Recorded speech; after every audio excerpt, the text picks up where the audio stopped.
നമസ്കാരം മക്കളെ, ആകാശ് മാഷാണ്. ജൂൺ 5 ലോക പരിസ്ഥിതി ദിനമാണ്. സ്കൂളൊക്കെ തുറന്ന് സ്കൂൾ നമ്മൾ വരവേൽക്കുന്ന നമ്മുടെ ദിനാചരണം എന്ന് പറയുന്ന ഒരു പരിസ്ഥിതി ദിനമാണ്. അപ്പൊ പരിസ്ഥിതിയുമായി ബന്ധപ്പെട്ട് ഈ വർഷത്തെ പരിസ്ഥിതി ദിനവുമായി ബന്ധപ്പെട്ട് കുറച്ച് കാര്യങ്ങൾ പറയാനാണ് മാഷ് വന്നിരിക്കുന്നത്. നമുക്ക് എന്ത് ചെയ്യാം, വേഗം പറഞ്ഞു പോയാലോ. അപ്പോൾ 1972 മുതലാണ് ലോകം പരിസ്ഥിതി ദിനം ആചരിക്കാൻ വേണ്ടി എന്ത് ചെയ്യുന്നത്, അതിൻ്റെ ഒരു തുടക്കം കുറിക്കുന്നത്. ആ തുടക്കം എന്ന് പറയുന്നത് നമ്മുടെ രാജ്യങ്ങളുടെ സംഘടനയായ ഐക്യരാഷ്ട്രസഭ എന്ന് പറയുന്ന രാജ്യങ്ങളുടെ സംഘടനയാണ്. നമുക്കറിയാം അവരെന്ത് ചെയ്യുന്നു, അവരാദ്യമായി ഒരു പരിസ്ഥിതി സമ്മേളനം ചേരുന്നു. 1972 ജൂൺ 5 സ്വീഡൻ എന്ന് പറയുന്ന സ്ഥലത്തെ സ്റ്റോക്ക്ഹോം എന്ന് പറയുന്ന നഗരത്തിലാണ് ആദ്യമായിട്ട് ഒരു പരിസ്ഥിതി സമ്മേളനം ചേരുന്നത്. ആ സമ്മേളനത്തിൽ ചേർന്ന് അവരെന്ത് ചെയ്യുന്നു, അവർ പരിസ്ഥിതിയുമായി ബന്ധപ്പെട്ട് ചർച്ചകൾ നടത്തുന്നു. അങ്ങനെയാണ് 1973 മുതൽ 1972 എന്ത് ചെയ്യുന്നു, സ്റ്റോക്ക്ഹോം എന്ന് പറയുന്ന സ്ഥലത്ത് പരിസ്ഥിതി സമ്മേളനം ചേരുന്നു. 73 ജൂൺ 5 മുതൽ ആദ്യ പരിസ്ഥിതി ദിനം നമ്മൾ എന്ത് ചെയ്യാൻ വേണ്ടി തുടങ്ങി, ആചരിക്കാൻ വേണ്ടി തുടങ്ങി. ഐക്യരാഷ്ട്രസഭയുടെ UNEP എന്ന് പറയുന്ന ഐക്യരാഷ്ട്രസഭയ്ക്ക് വേണ്ടി UNEP ആണ് എന്ത് ചെയ്യുന്നത്, ഈ പരിസ്ഥിതി ദിനം ആസൂത്രണം ചെയ്യുന്നതും അതുപോലെ തന്നെ പരിസ്ഥിതി ദിന പരിപാടികൾ സംഘടിപ്പിക്കുകയും ചെയ്യുന്നത്. എന്താണ് UNEP എന്ന് പറയുന്നത്? United Nations Environment Programme. അതായത് ഐക്യരാഷ്ട്രസഭയുടെ പരിസ്ഥിതി സംഘടനയാണ് UNEP എന്ന് പറയുന്നത്. ആ സംഘടനയുടെ നേതൃത്വത്തിലാണ് ഇന്ന് നമ്മൾ കാണുന്ന രീതിയിൽ പരിസ്ഥിതി ദിന പരിപാടികൾ ആസൂത്രണം ചെയ്യുന്നതും അതുപോലെ തന്നെ പരിസ്ഥിതി ദിനവുമായി ബന്ധപ്പെട്ടിട്ടുള്ള പ്രധാനപ്പെട്ട തീമുകൾ, മുദ്രാവാക്യങ്ങളൊക്കെ അവതരിപ്പിക്കുന്നത്. ഓരോ വർഷവും പരിസ്ഥിതി ദിനത്തിലെ ഓരോ സന്ദേശങ്ങൾ ഉണ്ടാവാറുണ്ട്. അങ്ങനെ 2026 പരിസ്ഥിതി ദിന സന്ദേശം വളരെ പ്രധാനപ്പെട്ടതാണ് മക്കളെ. പ്രകൃതിയിൽ നിന്ന് പ്രചോദനം ഉൾക്കൊണ്ട് കാലാവസ്ഥക്കായി നമ്മുടെ ഭാവിക്കായി, inspired by nature for climate for our future എന്നാണ് നമ്മുടെ ഈ വർഷത്തെ പരിസ്ഥിതി ദിന സന്ദേശം എന്ന് പറയുന്നത്. ഓരോ വർഷവും ഓരോ സന്ദേശമാണ് നമ്മൾ എന്ത് ചെയ്യുക, തിരഞ്ഞെടുക്കുക. അതുപോലെ ലോകത്തെ രാജ്യങ്ങളിൽ നിന്ന് ഒരു രാജ്യത്തെ പരിസ്ഥിതി ദിന പരിപാടികളുടെ ആതിഥേയ രാജ്യമായി എന്ത് ചെയ്യാറുണ്ട്, തിരഞ്ഞെടുക്കാറുണ്ട്. ആ രാജ്യത്താണ് ഏറ്റവും പ്രധാനമായി ലോകത്തെ പരിസ്ഥിതി ദിന പരിപാടികളുടെ ഏറ്റവും പ്രധാനപ്പെട്ട വേദിയായി ആ രാജ്യത്തെ തിരഞ്ഞെടുക്കുന്നത്. 2026 അങ്ങനെ തിരഞ്ഞെടുത്ത രാജ്യം എന്ന് പറയുന്നത് അത് അസർബൈജാൻ എന്ന് പറയുന്ന രാജ്യമാണ്. അതിലെ ബാക്കു നഗരമാണ് ഇത്തരത്തിലുള്ള പരിപാടികളുടെ വേദിയായി ഈ വർഷം തിരഞ്ഞെടുത്തത്. അപ്പോൾ ഏറ്റവും പ്രധാനപ്പെട്ട ചോദ്യങ്ങളാണ്. ഒന്ന്, പരിസ്ഥിതി ദിനത്തിന്റെ ഈ വർഷത്തെ സന്ദേശം നമ്മൾ പറഞ്ഞു, പ്രകൃതിയിൽ നിന്ന് പ്രചോദനം ഉൾക്കൊണ്ട് കാലാവസ്ഥക്കായി നമ്മുടെ ഭാവിക്കായി. അപ്പോൾ കാലാവസ്ഥയാണ് പരിസ്ഥിതി ദിന സന്ദേശങ്ങളിൽ ഈ വർഷത്തെ പ്രധാനപ്പെട്ട ഒരു പോയിന്റായി നമ്മൾ എന്ത് ചെയ്യേണ്ടത്, ഓർത്തു വെക്കേണ്ടത്. ഇനി ഈ വർഷത്തെ പരിസ്ഥിതി ദിന പരിപാടികളുടെ ആതിഥേയം വഹിക്കുന്ന രാജ്യം എന്ന് പറയുന്നത് അത് അസർബൈജാൻ ആണ് എന്ന് കൂടി എന്ത് ചെയ്യുക, ഓർത്തു വെക്കുക.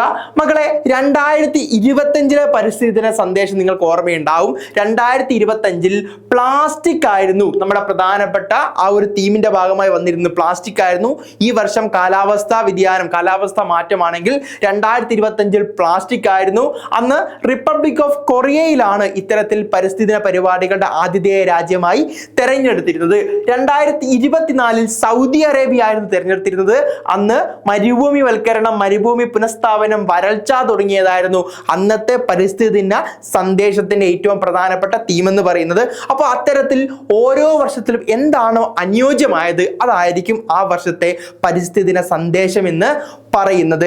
ഇനി ഒരു പദ്ധതിയെ കുറിച്ചാണ് മാഷി പറയുന്നത്. അതായത് നമ്മുടെ കേരള സർക്കാരിലെ കൃഷി വകുപ്പും പൊതുവിദ്യാഭ്യാസ വകുപ്പും കൂടി വിദ്യാർത്ഥികൾക്ക് വേണ്ടി, കേരള സർക്കാർ പൊതുവിദ്യാഭ്യാസ വകുപ്പ് അതുപോലെ തന്നെ കൃഷി വകുപ്പും വിദ്യാർത്ഥികൾക്ക് വേണ്ടി ഒരു പദ്ധതി തയ്യാറാക്കിയിട്ടുണ്ട്. വിദ്യാർത്ഥികളെ, കർഷകരെ വിദ്യാർത്ഥികൾക്ക് എന്ത് ചെയ്യുന്നു, കൂടുതൽ എന്ത് ചെയ്യാണ്, പ്രകൃതിയോട് പരിസ്ഥിതിയോട് ആഭിമുഖ്യം ഉണ്ടാക്കാൻ വേണ്ടി ജൂൺ 5 പരിസ്ഥിതി ദിനത്തിന്റെ ഭാഗമായി നടപ്പിലാക്കുന്ന, പരിസ്ഥിതി ദിനമായ തുടക്കം കുറിക്കുന്ന പദ്ധതിയുടെ പേരാണ് മക്കളെ കതിർ എന്ന് പറയുന്നത്. ചിത്രത്തിൽ നിങ്ങൾക്ക് എന്ത് ചെയ്യാം, കതിര് കാണാം.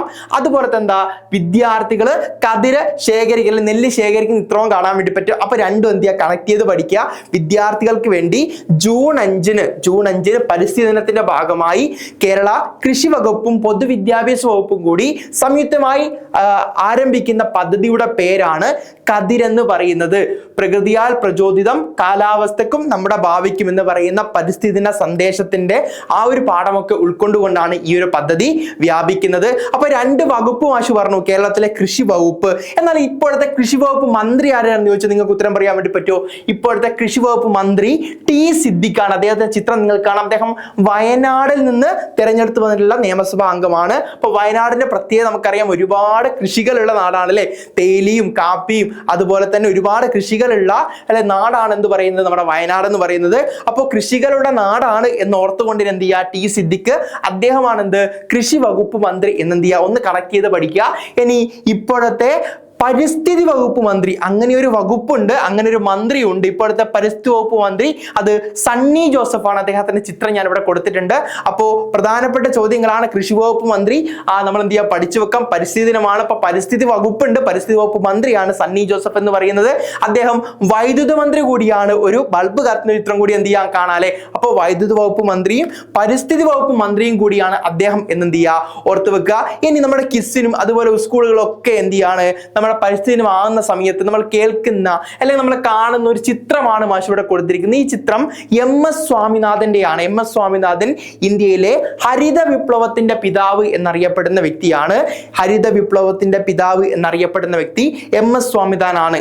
അപ്പോൾ പരിസ്ഥിതിയുമായല്ല കൃഷിയുമായാണ് എന്ത് ചെയ്യുന്നത്, കൂടുതൽ എന്ത് ചെയ്യുന്നത്, ഈ ഹരിത വിപ്ലവം എന്നുള്ള വാക്കിന് കൂടുതൽ എന്താണ് ബന്ധമുള്ളത്. അതായത് നമ്മുടെ രാജ്യത്ത് നമ്മുടെ ദാരിദ്ര്യമൊക്കെ ഇല്ലാതാക്കാൻ വേണ്ടി അത്യുൽപാദന ശേഷിയുള്ള വിത്തുകൾ, നെൽവിത്തുകളും ഗോതമ്പ് വിത്തുകളും വികസിപ്പിച്ചെടുക്കുകയും അതിന്റെ ഭാഗമായി നെല്ല്, ഗോതമ്പ് തുടങ്ങിയ വിളകൾ എന്ത് ചെയ്യാണ്, കൃഷികൾ നമ്മുടെ രാജ്യത്ത് വ്യാപിപ്പിക്കാൻ വേണ്ടി നമ്മുടെ ഇന്ത്യ ഗവൺമെന്റ് കൊണ്ടുവന്ന പദ്ധതിയായിരുന്നു നമ്മുടെ 1ാം പഞ്ചവത്സര പദ്ധതി എന്ന് പറയും. അതിനെയാണ് നമ്മൾ ഹരിത വിപ്ലവം എന്ന് പറയുന്നത്. അപ്പോൾ ഹരിത വിപ്ലവവുമായി ബന്ധപ്പെട്ട് അറിയേണ്ട ഒരു പേരാണ്, നമ്മൾ തീർച്ചയായും ഓർക്കേണ്ട ഒരു പേരാണ് MS സ്വാമിനാഥൻ. അദ്ദേഹത്തിന്റെ ചിത്രം കൂടി ഇവിടെ കൊടുത്തിരിക്കുന്നത്. തീർച്ചയായും എന്ത് ചെയ്യുക, അതുകൂടി ഒന്ന് ഓർത്ത് വെക്കുക.